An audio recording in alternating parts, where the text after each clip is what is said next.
ใส่ในอันนี้ทำส้มเลยก็รอถาจักหน่อยพี่น้อง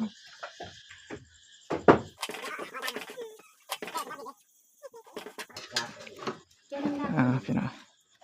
ตอนนี้น้องสาวเพิ่นได้ใส่อาหารพี่น้องหมดส้มพี่น้องเพื่อให้มันสมมากันมันป่นกันพี่น้องซีมหนัว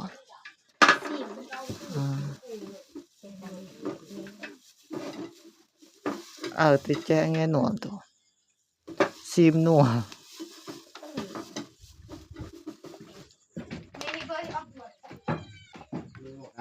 này trong này chết ấm mọc này mình nghe nó như chọn nó mới nguồn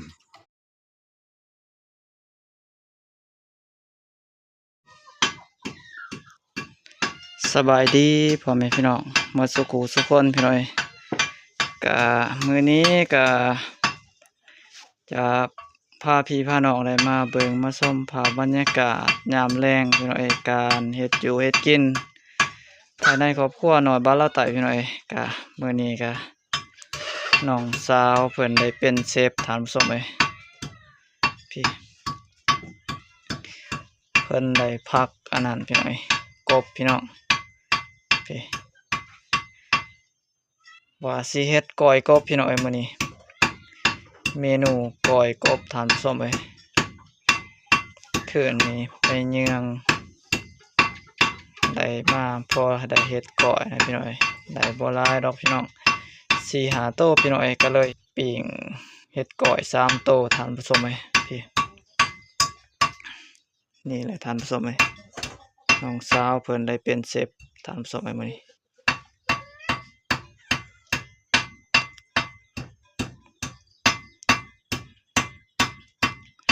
มาลุ้นเบิ่งนำกันพี่น้อยว่าจะแซ่บหรือบ่พี่น้อยสีมือเชฟเฮ็ดก้อยมื้อนี้พี่น้อยดนๆเทื่อพี่น้อยก็ปีนี้ยังบ่ทันได้กินก้อยกบจักเทื่อท่านผู้ชมเนื่องจากว่าเฮาบ่ค่อยได้กบได้เขียดหั่นแหละพี่น้อยเฮ็ดก้อยเฮ็ดสร้างท่านผู้ชมก็เลยมื้อนี้ได้โอกาสเฮ็ดก้อยพี่น้อยได้กบก็เลยสิได้เฮ็ดก้อยท่านผู้ชมนี่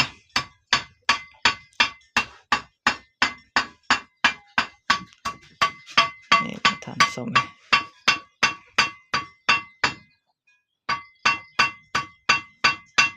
3 โตท่านผู้ชมมื้อนี้กะว่าสิได้กินแซ่บๆท่านผู้ชมอาหารดี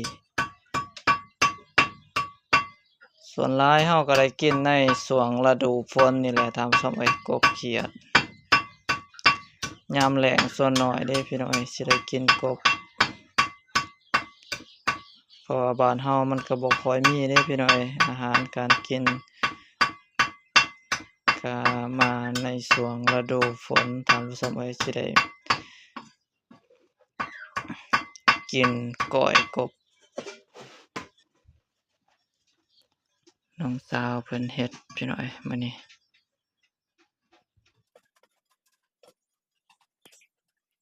3 โตจะว่าน่าจะปล่อย3 โต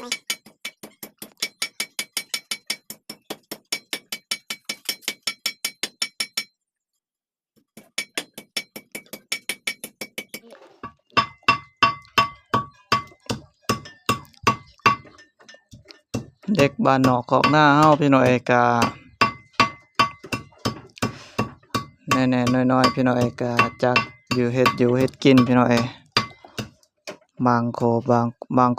นพี่น้อยแต่ว่าบางคนเฮาก็บ่ฮู้นี่ตามสมัยคือน้อยบ้านลาวใต้เห็นพี่น้อยในเฮือนก็สำหรับครอบครัวน้อยบ้านลาวใต้ก็น้อยบ้านลาวใต้ก็บ่ได้ประมาณน้องสาวพี่น้อยเพิ่นเฮ็ดอยู่เฮ็ดกินพี่น้อยบ่ว่าจะเป็นเฮ็ดแกงหุงข้าวต่างๆให้สร้างพี่น้อยก็ส่วนหลายก็มีแต่เพิ่นแหละท่านผู้ชมบ่ว่าเฮ็ดก้อยเฮ็ดจั่งท่านผู้ชมแต่ก็บางเทื่อก็เปลี่ยนกันนั่นแหละพี่น้อยขึ้นกับกาลโอกาสพี่น้อยถ้าเพิ่นว่างเพิ่นก็ได้เฮ็ดพี่น้องถ้าว่าเพิ่นนี้เพิ่นบ่ว่างเพิ่นก็บ่ได้เฮ็ดก็ให้คนอื่นให้แม่หรือว่าให้น้อยบ้านลาวใต้หรือพ่อพี่น้อยก็เฮ็ด แปลว่าขึ้นกับกาลโอกาสนั่นแหละพี่น้องเอ้ยขึ้นกับเวลาบางเทื่อก็ช่วยกันเฮ็ดพี่น้องเอ้ยเพื่อให้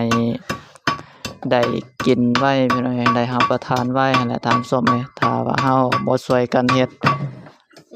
มันก็บ่แล้วง่ายเด้ตามส้มเอ้ยเฮาก็บ่ได้กินไว้เฮาจำเป็นได้กินซะพี่น้องถ้าเฮาช่วยกันมันก็แล้วไวแล้วก็ได้กินไวตามส้มเอ้ย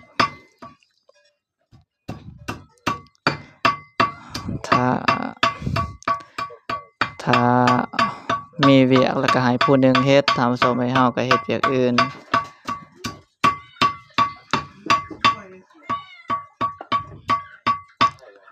เด็กน้อยในชนบทพี่น้อยส่วนหลายเขาเจ้าก็จักเฮ็ดอยู่เฮ็ดกินนะตามส้มเอ้ยบ่คือเด็กที่อยู่ในเมืองบางคนพี่น้อยก็ต้องขออภัยเด้อพี่น้อยก็บ่หมดสุขุสุขคนหั่นดอกพี่น้อยมันก็ขึ้นกับฐานะครอบครัวแน่พี่น้อย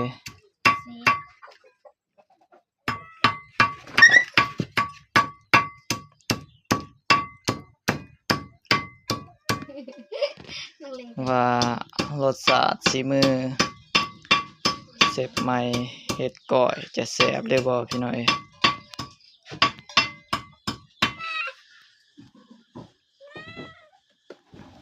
พี่น้อยตอนนี้เฮาก็ได้กะเกียมมีอันนี้พี่น้อยอันนี้จะเป็นกบที่เฮาได้พักลงซอยหรือว่าพักพี่น้อยก็หมุนเป็นที่เรียบร้อยพี่น้อยอันนี้ก็หมดสมพี่น้อยใส่ในก้อยพี่น้อยเพื่อให้มันสมทำสมให้แล้วก็แจ่วทำสมให้มีผักหอมเครื่องหอมพี่น้อยผักหอมป่นนะพี่น้อยแล้วก็อันนี้ผักหัวผักบัวพี่น้อยเฮาสิได้มาซอยใส่ทำสมให้กาทาน้องสาวเพิ่นแหละพี่น้อยเพิ่นยังต้มอันนั้นปลาแดกพี่น้อยเพื่อว่าเฮาใส่ปลาแดกต้มพี่น้อยเพื่อบ่ให้มันเหม็นนั่นแหละทำสมให้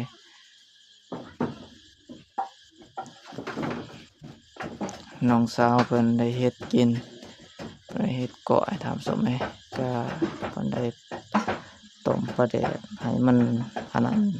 น้ำมันร้อนมันเดือดพี่น้อยหลังจากนั้นแล้วเราก็เอามาปรุงใส่ในอันนี้ทำส้มเลยก็รอถ่าจักหน่อยพี่น้อง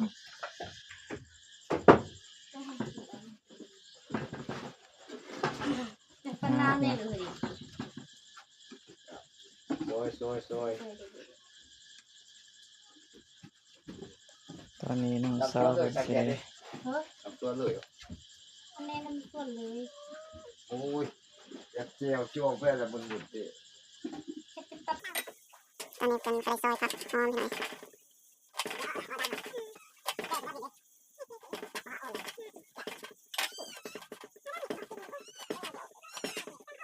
แม่พี่ต้องรักแกะนี่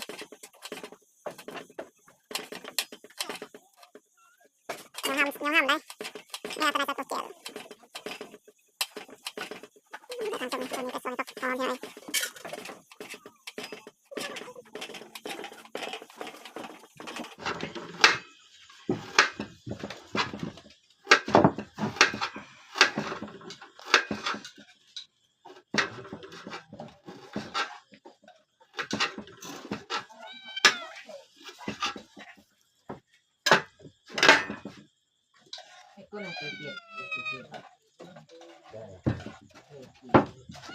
ก็เนี่ย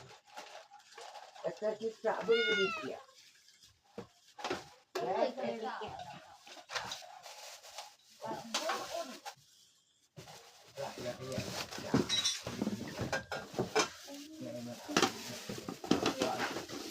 แมว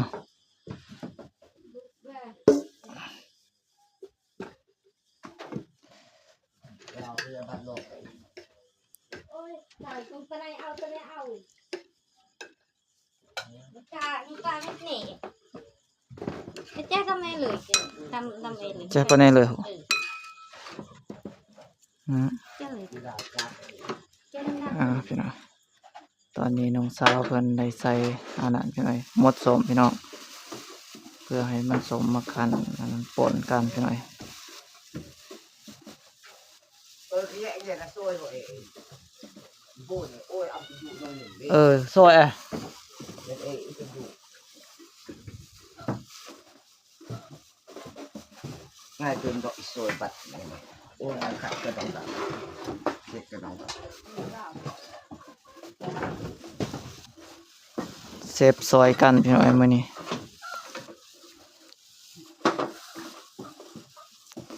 ก็มีทั้งอันนั้นใบมะกอกพี่น้อยก็ซอยใส่ก็แซ่บมาตามสมเลยแซ่บๆโลดพี่น้อยมื้อนี้ แจ้เลยกินในดีบุ ý cha nghe nuông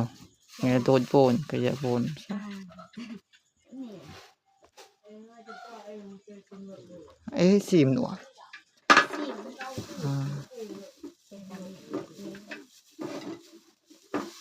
thì cha nghe nuông thôi xìm nuông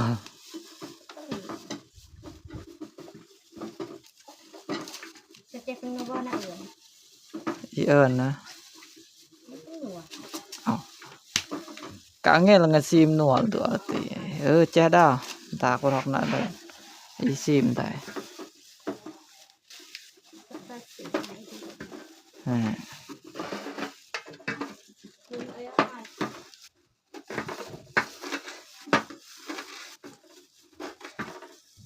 ý nghe xìm đây rất ý ơn thì hẳn ủa nó gì ra cắn cái อยู่ใบ ให้หิมให้ปิดอะไรปิดแผด tôi ăn hẹp phát im chân gì dài ôi นี่พี่น้อยก็มีทางใบมะกอกทางส้มไว้มาป่นใส่ทางผสมไว้ จะไม่พร้อมได้เลยเด้ đá có đây cái chè con nghe đại คนประทั่วเลย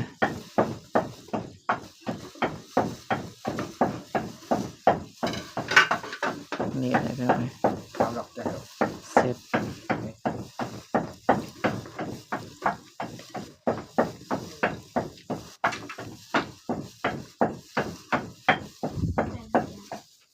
người bảo gì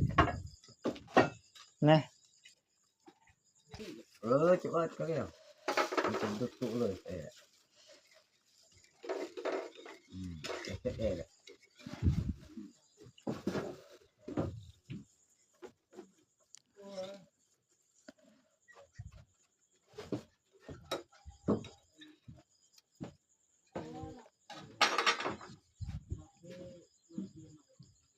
nó ao cái gì mình vậy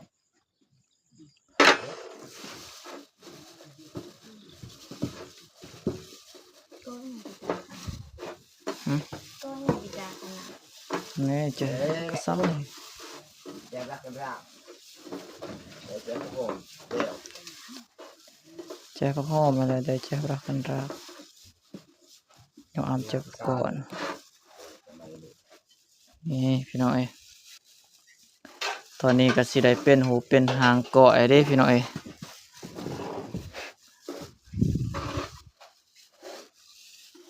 เบิ่งหน้าคนเฮ็ดกินพี่น้อยน้องสาวเพิ่นอายกล้องพี่น้อยใส่ถุงอย่างดีพี่น้อยคน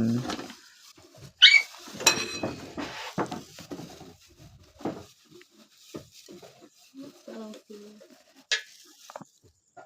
ใส่อันนั้นก็ติข้าวคั่วกันติก็ยังจางคือเก่าพอดีแล้ว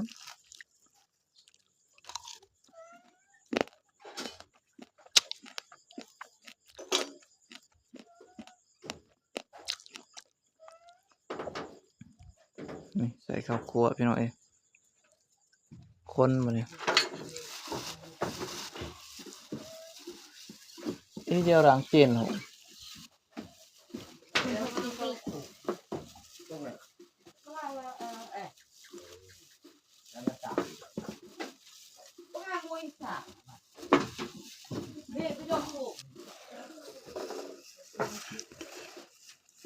ซีมอีกพี่หน่อยนี่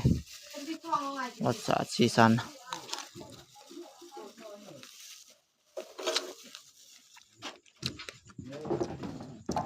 นี่พี่น้อง ไม่เบอร์ออกหมดเนี่ยกูตัวนี้อยู่อ่ะ มาพี่น้องแซ่บๆน้ำกันถามส้มไงกินก่อนพี่น้องก่อนกบ รักรักนะพวกนั้น คือบ้าอย่าโนดเกาะนี่ตั้งแต่ในลีกสู้อ่ะเวยเนี่ยเหยียบตัดป่วน ตาต้นในตาเราเขาปล่อยตาเขาปวด นี่พี่น้องเอ้ย ไอ้ตาเขาดี ปาดพี่น้องเอ้ยซีซันพี่น้องมีทั้งพักทั้งอันนี้พี่น้องเอ้ยก่อนนี่หนักหน่อยหนึงพี่น้องเอ้ย จมูกจะติ้งกระตู แล้วมีอันนี้พี่น้องเอ้ยก็เอิ้นว่าพักอีสานมาอันนี้ว่ะโรคก็แยะง่ายมินี่พี่น้องเอ้ยพักอันนี้เว้ย đi tắt cái này rồi บางคนเขาจะอาจจะบ่เคยกินพี่น้องไอ้นี่ đi มันเป็นคือผัก đi đi อีสานเขาเอิ้นว่า đi nó đi chụp đi โอ้ยจุงเราเหล่า ไปทางตาลำที่โรด đi ไอ้ไม่ดี หน่อยมาแท้ๆต้องกันหน่อย đi มีทางหยอดกระทินผักมงพี่น้อย đi biết rẻ rẻ ra ọt cái này không thế này ăn chuột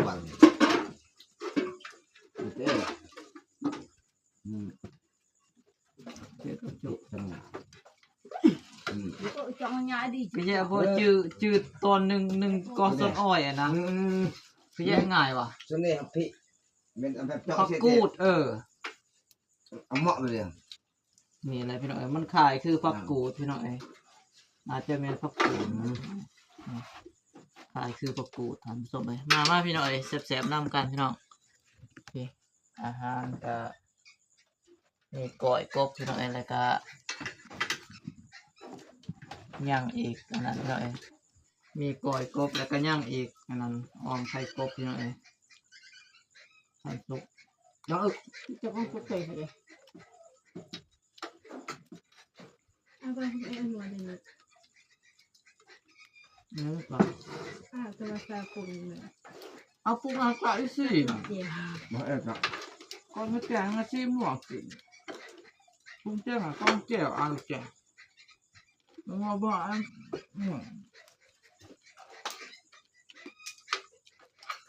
rằng mình chọn này sẽ ẩm mọc này mình nghe nó như cả nó mới nguồn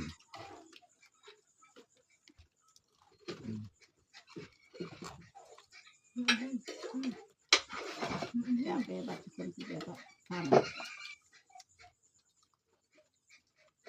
rằng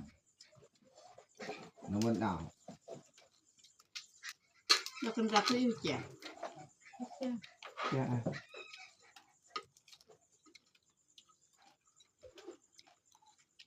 อยู่เกิดจังยังให้ดีจัง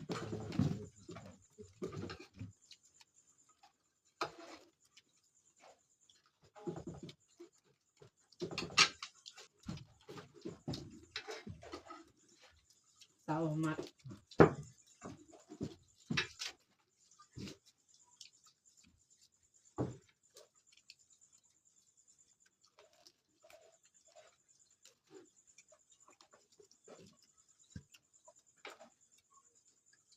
ขึ้น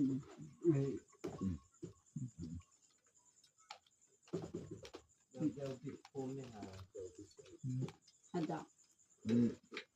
nghe rằng nghe cái mặt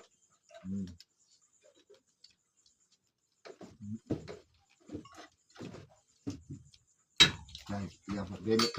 ô ơn cái nạn lại đan vị nó xâm ngại đảo แค่ตามนั่นน่ะ này này người ta cho ít chết này không tết in được mọ về in bự này xưa ai rồi ở đảng mua ăn đi nó lại phải chọn in bự làm hỏng cha hay như mình bảo ở đảng